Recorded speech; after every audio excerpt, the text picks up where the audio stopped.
So lately, you've probably been seeing a lot of videos talking about Nintendo taking the Dolphin emulator down off of the Steam homepage. Now, this was actually something that wasn't actually done yet. Dolphin was going to be put onto Steam, and Nintendo DMCA'd it. They sent it to Valve. Valve informed the Dolphin people, and this was shut down. Now, in case you're unfamiliar, Dolphin is a very popular GameCube and Nintendo Wii emulator that a lot of people use. So yes, we're talking about Nintendo waging war with emulation once again. Some people made videos about it. Some of them were pretty decent. Some of them were misinformed, and I'm not a Nintendo YouTuber, but I am the emulation guy. I just did a mini PC video the other day. That's an absolute beast that I actually showed some Dolphin gameplay in. Is RGT gonna go to jail? Because no, it's not about the Dolphin emulator itself necessarily. It's more so about Dolphin being on Steam. So we'll sort of play into that and get into that topic. But now we have a statement from Nintendo themselves about it as to why they did it. So it's something we're going to explore. Obviously, emulation talks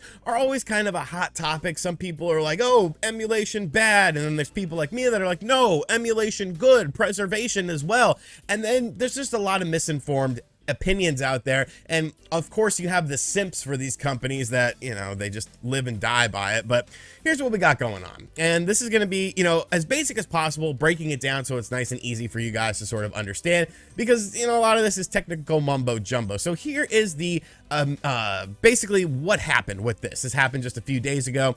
It is with much disappointment that we have to announce that Dolphin on Steam release has been indefinitely postponed. We were notified by Valve that Nintendo has issued a DMCA against Dolphin's Steam page, and we have removed Dolphin from Steam until the matter is settled. We are currently investigating our options and will have a more in-depth response in the near future. We appreciate your patience in the meantime. So the main reason why everyone was excited for Dolphin to be on Steam was because, I mean, really the only thing I can think of is that it made it easier to put it on your Steam Deck. You can actually put Dolphin on your Steam Deck with really no problem. It's just not as easy as doing it, as downloading it as an application off of the Steam storefront. You actually have to go into like the Windows part of it and set everything up, and it can be a little bit of a hassle. Now, if you have something like a mini PC or a PC or the Asus ROG Ally like I have, then, you know, emulation on it is fine. The Dolphin emulator itself isn't really going anywhere. It's just being removed off of the Steam storefront. And a lot of people were wondering, well, why? Isn't an emulator technically not illegal? What sort of grounds does Nintendo do to have to issue a DMCA on this? And, you know, could somebody potentially take this to court over the situation as well? You know, could Dolphin try to fight back against Nintendo? Well, if we scroll down a little bit more in this thread, we actually get some more information that shines a little bit of more light on the situation. This was done by Yokamino Blood. You know, I'll give you a follow because I am kind of paraphrasing a lot of things you're saying. Now, this is very interesting. Quoting the DMCA, the Dolphin emulator operates by incorporating these cryptographic keys without Nintendo's authorization and decrypting the ROMs at or immediately before runtime, which then they say this is objectively true. I just checked the Wii common key is in the emulator source code. Now, you might remember when we did Switch emulation, I have a video talking about how to set up the Ryujinx Switch emulator. What was the one thing I told you I couldn't give you? There was two things I told you I couldn't give you technically, but they go together. One of them was the firmware, and one of them was what? Product keys, because that's sort of where you're tiptoeing the line. You know, that's kind of like, you know, hey, it's kind of when you have to download, you know, any sort of more modern platforms to do emulation on. If you do a PS3 emulator, an Xbox 360 emulator, you have to have different BIOSes. You have to have different firmwares for these to run in the manner that they're supposed to run on. So, you know, your Nintendo GameCube and your Wii and stuff like that, you know, the Wii came out right alongside of the PS3 and the Xbox 360 era. So it's a system from that generation, and companies were doing things more strictly to prevent any sort of pirating that was going on with their games, because those systems were new and they didn't want that. Now, once you get into the retrospective side of things, then you kind of have a bit of a different, you know, uphill battle to climb, I feel like, because it's like, well, you know, can I buy these games? Which, once again, that's a topic we'll get into. But I did notice, and I did want to highlight right here, a follow-up response by Cool Sonic Kirby. And I mean, right on point. Like that's a cool Sonic Kirby looking dude. So this is from the actual emulator and basically telling you guys about what the things are within it. And this is one of the things that's in it. Common key. This is the shared secret that we have extracted with the tweezer hack.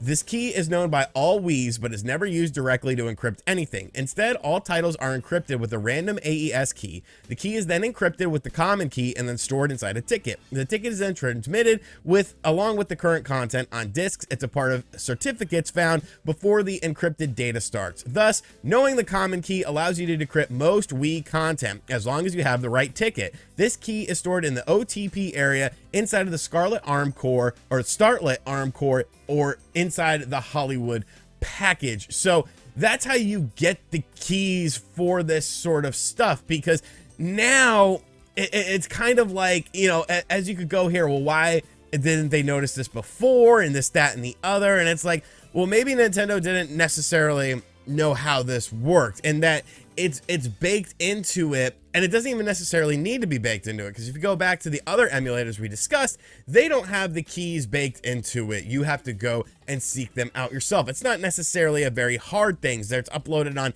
Internet Archives and GitHubs and Google Drives and stuff like that.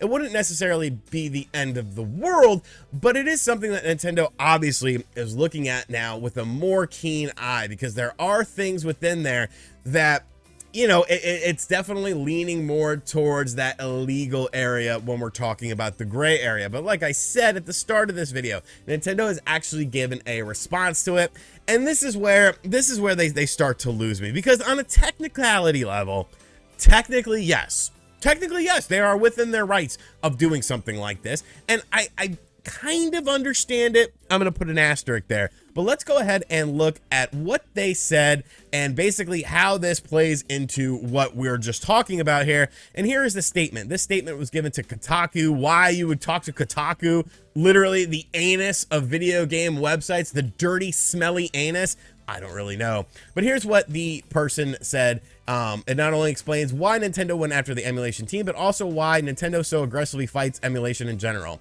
Nintendo is committed to protecting the hard work and creativity of video game engineers and developers. This emulator illegally circumvents Nintendo's protection measures and runs illegal copies of games. Using illegal emulators or illegal copies of games harms development and ultimately stifles innovation. Nintendo respects the intellectual property rights of other companies and in turn expects others to do the same. So what they're saying by that is they're basically saying that Valve needed to tell them to have this taken down because they respect Valve's intellectual properties and Valve needs to respect them.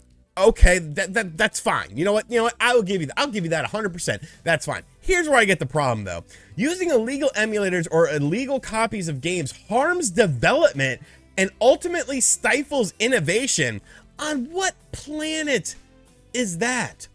The whole reason why people emulate stuff is because A, the secondary market is absolutely ridiculous for a ton of these systems. Do you want to buy GameCube games? Be ready to shell out several $100s for these games. And you know what? Nintendo wouldn't see a single dime of that because every one of these is a used copy. When you play something on an emulator, you also can increase the internal resolution and make the games look even better. Unless a company is providing you a way to purchase this game so that they make money from it, I don't understand. It stifles innovation. Bring GameCube to the Nintendo Switch Online service. Is that your innovation that you're talking about stifling? Like, I get it. You were technically right. You should have just sat there with your technicality and been like, well, you know what? Valve needs to respect this. Because that's the way.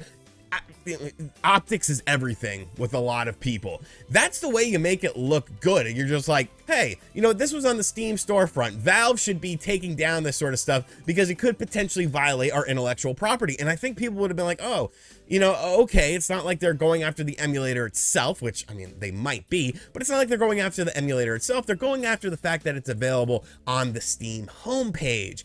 But now you're coming out and instead of just saying that and sticking with that, it harms development and it stifles innovation. Old games are not innovation.